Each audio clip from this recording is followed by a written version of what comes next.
Muito bem, meninos e meninas do quarto ano. Nós hoje vamos fazer as correções das páginas 14 até a 18 e a gente então finaliza a unidade 3 da nossa apostila. Esses conteúdos das páginas 14 a 18, eles falam dos povos que vieram do além-mar para o atual território brasileiro. Vamos nos lembrar aqui então. Esses povos que vieram do além-mar para o território brasileiro inicialmente foram os portugueses, né? Eles vieram nas caravelas, ocupando o território do Brasil, chegando aqui em 22 de abril de 1500, isso conforme relatos, né, da tripulação que acompanhava. Eles tinham pessoas que ficavam registrando as viagens, até mesmo para fazer o percurso, conhecer o que tinha, né, levar as informações para o rei. Dom João VI, que era o rei de Portugal, na época, que era aquele que tinha a intenção de dominar outras terras, eles atracaram então aqui 13 caravelas nas ilhas de Veracruz, chamado Ilha de Veracruz, porque eles achavam inicialmente que o Brasil era uma ilha apenas, e Veracruz em homenagem, né, que na verdade em alusão a cruz de Malta, né, nas caravelas aqui. Bom, eles chegaram aqui nas terras que hoje pertencem ao estado da Bahia, onde ali, então, depois de um tempo, muito tempo, aliás, né, um tempo já bem passado, quase 300 anos ali, então nós temos a primeira capital do Brasil, depois a nossa segunda capital foi Rio de Janeiro, e depois que é a nossa atual capital, que é Brasília. Quando os portugueses vieram, eles tinham bastante recursos de navegação, e eles vieram atrás de riquezas, né? A principal riqueza encontrada foi o pau-brasil, e eles, como vocês viram, inclusive na nossa avaliação, o pau-brasil, ele era muito caro, porque quando ele era processado, ele liberava um caldinho, né? Uma seiva vermelha que era usada para atingir tecidos, e esses tecidos, então, eles demonstravam poder, né? E as pessoas, então, levavam ele ao fogo para que a cor ficasse mais intensa. Então, na página 14, aqui, onde nós temos a primeira atividade, nós temos um trecho da carta de Pero Vaz de Caminha a Dom Manuel, que diz o seguinte, né? Aqui está o trecho, se você olhar aqui no QR Code, esse texto vai estar bem legível para você. Neste mesmo dia, a horas de véspera, houvemos vista de terra, a saber, primeiramente, de um grande monte, muito alto e redondo, de outras serras mais baixas ao sul dele, com grandes arvoredos, ao qual monte alto o capitão pôs o nome de o Monte Pascoal, e a terra de Veracruz. Até agora não podemos saber se há ouro ou prata nela, ou outra coisa de metal, ou ferro. Então aqui a gente já vê que eles estavam à procura de riquezas, ó. Águas são muitas, infinitas. Aqui ele já está de olho nas nossas riquezas naturais. Em tal maneira é graciosa que, querendo-a aproveitar, dar-se-á nela tudo por causa de águas que tem. Então, esse é só um trecho, né? Qual foi o primeiro nome dado ao atual território brasileiro? Então, a terra foi chamada de Terra de Veracruz. Assinale a alternativa que melhor corresponde ao trecho. Águas são muitas, infinitas, em tal maneira graciosa que, querendo aproveitar, dar-se-á nela tudo por causa das águas que tem. Nesse momento, Pero Vaz de Caminha observou que a terra era muito fértil e que nasceria ali tudo que fosse nela plantado. Quando ele fala dar-se-á tudo que nela for plantado, né, tudo que provém das águas, é porque só pode frutificar se tiver água, né? Num mapa, pesquise o estado onde está localizado o Monte Pascoal. Vamos lembrar que eu falei agora no início do vídeo. Qual foi o lugar que eles atracaram as caravelas do Brasil? No estado da Bahia. Agora na página 15. Por que os portugueses procuravam dominar outros territórios? Bom, gente, eles procuravam riquezas, né? Eles saíam mundo afora procurando riquezas, como ouro, prata e outros produtos diversos para comercializar. Também tentava fazer o domínio de terras, né, para estabelecer o poder da monarquia portuguesa e também para fazer novos fiéis à fé católica. 3. Dois motivos para a valorização do pau-brasil na Europa. Por que o pau-brasil era tão valorizado na Europa? Bom, ele era uma madeira de boa qualidade. Lembre-se que a gente falou na videoaula passada que através dela se fazia móveis, né, que eram finíssimos e caríssimos. Inclusive os móveis não eram comprados por todas as pessoas. Grande parte das casas de Portugal, por exemplo, não tinham móveis. E também dela se extraiu um corante natural vermelho que é usado para tingir a roupa. E naquela época, a cor vermelha era um símbolo de poder. Do outro lado da moeda, que então a gente tinha os povos nativos, que ao contrário das riquezas procuradas por Portugal, vieram para o Brasil não para extrair riquezas, mas vieram para trabalhar como escravos, né? E daí eles trouxeram então toda a cultura africana. Aqui nós temos um exemplo disso nessa imagem, que é uma imagem de Alexandre Rodrigues Ferreira, que o tema é Viagem ao Brasil por Alexandre. E ele mostra então um indígena da etnia Cambeba vestido como europeu. Mas aqui ele traz os traços, né, da zarabatana, que é um canudo que contém uma flechinha e ela usava na ponta dessa flechinha, desse canudo, ia um veneninho de planta que era usado pelos indígenas para capturar as caças, né? Na página 16 aqui, nós temos uma imagem de dois chefes tupinambás com os corpos adornados por plumas. Foi registrado por Hans Stander. Quando os portugueses chegaram, então, no Brasil, gente, eles viram essas imagens, né? Dos índios com poucas ou nenhuma roupa, muito adornados com plumas coloridas, com os corpos pintados.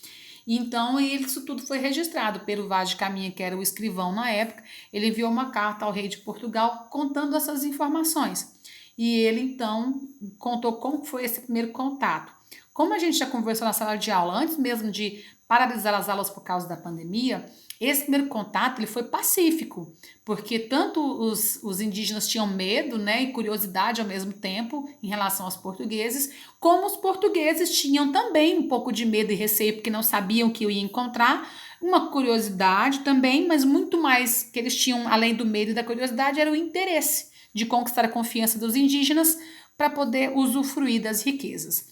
Após esses primeiros contatos, então, eles passaram a trabalhar forçados para os portugueses, cortando o pau-brasil, né, fazendo as colheitas, as plantações e as construções.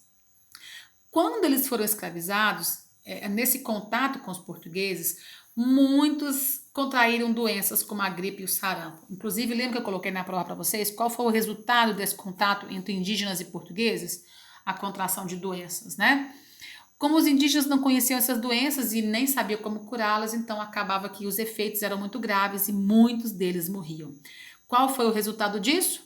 Muitos dos indígenas deixaram de seguir os seus próprios rituais e passaram a seguir a fé católica, catequizados pelos jesuítas, que eram os padres que acompanhavam as expedições levando, né, a fé católica, e também mudaram o seu jeito de vestir, porque agora eles passaram a se vestir como os europeus, tanto por obrigação, ou seja, eram obrigados a vestir desse jeito, e outros também por troca, trocavam por produtos as roupas e acabavam usando. Outra consequência desse contato foi a união entre europeus e indígenas, né, que resultou no surgimento de uma nova etnia. Outro resultado foi a morte por doença e conflito. Por que doenças? Aquilo que a gente falou, né? Que os indígenas eles não tinham anticorpos para poder combater no seu corpo as doenças trazidas pelos portugueses. Pessoas que vinham há meses dentro dos navios, né, com doenças ali. Depois vieram os negros também, que já vinham, não tinham cuidados, não eram bem tratados nos navios, não eram alimentados. E depois as mortes vieram pelos conflitos, quando os indígenas deixaram de aceitar o domínio português. Qual foi a outra consequência disso? Muitas mortes, mas também muitas fugas para o interior das matas. Daí a ocupação das terras do interior, né, do Brasil, também nesse momento de fuga aqui. Mas os europeus também se espalhavam pelo território brasileiro, né?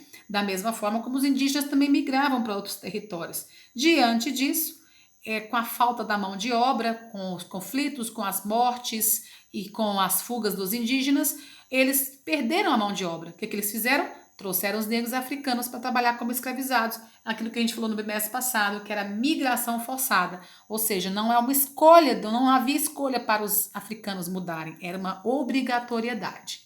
Aí aqui agora a gente vai ler os quadrinhos, né? Na página 17, e nós vamos dar aqui então os números. Me conta uma coisa aqui, ó. Com base na sua leitura, responda as questões.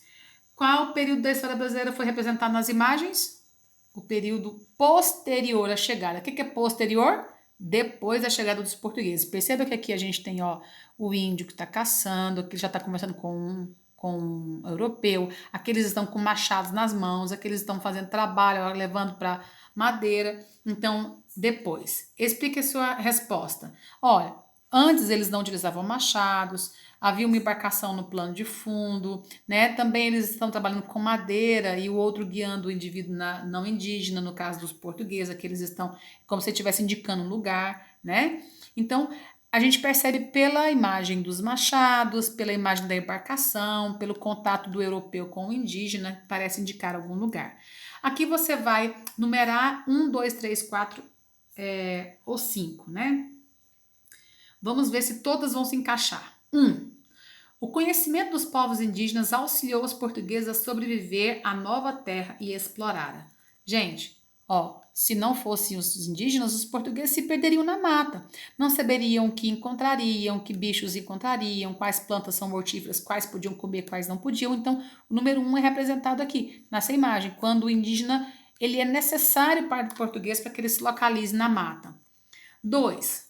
Os indígenas utilizavam arco e flecha para caçar. Ó, primeira imagem, arco e flecha, ele está caçando aqui com arco e flecha. Vamos ver o 3. A relação de amizade entre portugueses e indígenas Tupinambá foi pacífica do início ao fim. Bom, aqui não tem nenhuma imagem que mostre essa relação pacífica. Porque mesmo nessa aqui, você pode ver que de alguma forma o indígena está sendo obrigado a trabalhar. Então, a 3 não encaixa em nenhuma das opções. 4. Os indígenas cortavam a madeira do pau-brasil para os europeus. Então, a gente percebe aqui ó, o uso das machadinhas, o 4 é esse.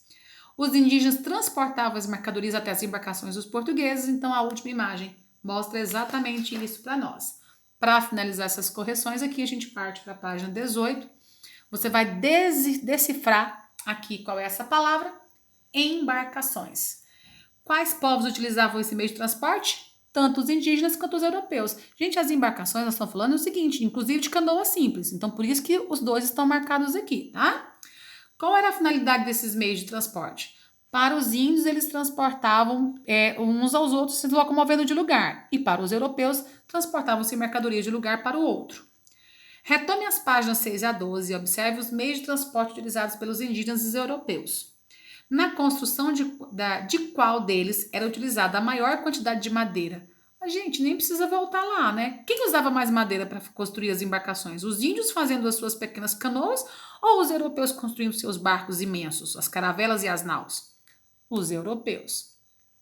2 motivos para fazer os portugueses migrarem para as terras brasileiras. Primeiro, o lucro com a extração do pau-brasil.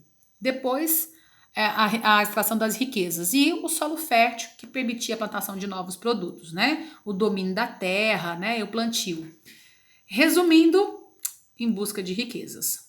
3. 2 motivos que levaram os indígenas a migrar do litoral para as regiões distantes. Fuga, os conflitos com os europeus e com outras etnias indígenas e a escravização. Então, ó, os 2 motivos. Os conflitos com os europeus e outros grupos indígenas e fugindo da escravização. Agora, quais dessas estão corretas? Estão corretas a primeira, a terceira e a quinta. Os indígenas abriram estradas e utilizavam canoas e barcos para se deslocar pelo atual território brasileiro. Sim, isso é verdade. Os povos africanos migraram para o Brasil em busca de riquezas? Não. Foi uma migração forçada, vieram como escravos. As viagens dos europeus para os outros continentes ampliavam a diversidade de produtos a serem comercializados na Europa? Sim, ampliava, porque eles podiam levar outros produtos diferentes para serem comercializados lá. Desde a chegada dos portugueses, não aconteceram mudanças nas diversas culturas indígenas. Gente, é claro que mudou. Mudou o jeito de vestir, lembra? Mudou a fé, como eles administravam a fé, né? Então, a gente não marca essa. No Brasil, há pessoas de diferentes origens, culturas e costumes? Sim, muitíssimo, né? Como a gente já aprendeu outras vezes, vá pausando o vídeo se for necessário e vá fazendo as correções na sua apostila, tá bom? Bons estudos, até a próxima aula.